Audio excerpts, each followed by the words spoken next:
আমাদের বাড়ি কাকিমণি যখনই আসে ১ মাসের প্যাকিং করেই আসে। আসে তো আসে, সবসময় খালি হাতেই আসে। জানি না এবার কাকিমণির কি হয়েছিল, হাতে করে দেখি বেশ বড় একটা প্যাকেট এনেছে। আমি তো মনে মনে ধরেই ফেলেছিলাম নিশ্চয়ই কাকিমণি আমার জন্য অনেকগুলো চকলেট এনেছে। মায়ের হাতে প্যাকেটটা ধরিয়ে যেইমাত্র কাকিমণি স্নানে গেছে, তাড়াতাড়ি করে প্যাকেটটা খুলে দেখি কাকিমণি ২ লিটারের জলের বোতলে প্রায় ২০০ গ্রাম মতো দুধ নিয়ে এসেছে। আমার মুখের এক্সপ্রেশন দেখে মা তো হেসেই গড়াগড়ি যাচ্ছে। যা, বোতলটা ফ্রিজে রেখে দে, চকলেট ভেবে দুধটা আবার খেয়ে নিস না যেন। নিশ্চয়ই কোনো দরকারে তোর কাকিমণি দুধটুকু নিয়ে এসেছে। স্নান টান করে এসে কাকিমণি আমায় ডাকে, কী রে দেখ তোর জন্য কী এনেছি। ফ্রিজ থেকে দুধের বোতলটা বের করে আমার হাতে দিয়ে বলে, এই দেখ সকালবেলায় দুধটা চা করে খেতেই যাচ্ছিলাম, সেই সময় দুধের ইন্টারেস্টিং একটা রেসিপি দেখলাম।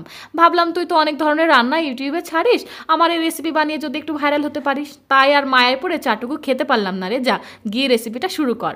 হ্যাঁ কাকিমণি, তা তো বানাতেই হবে। 40 টাকা গাড়ি ভাড়া দিয়ে তুমি আমার জন্য 200 গ্রাম দুধ এনেছো, সেই দুধ কি নষ্ট করা যাবে?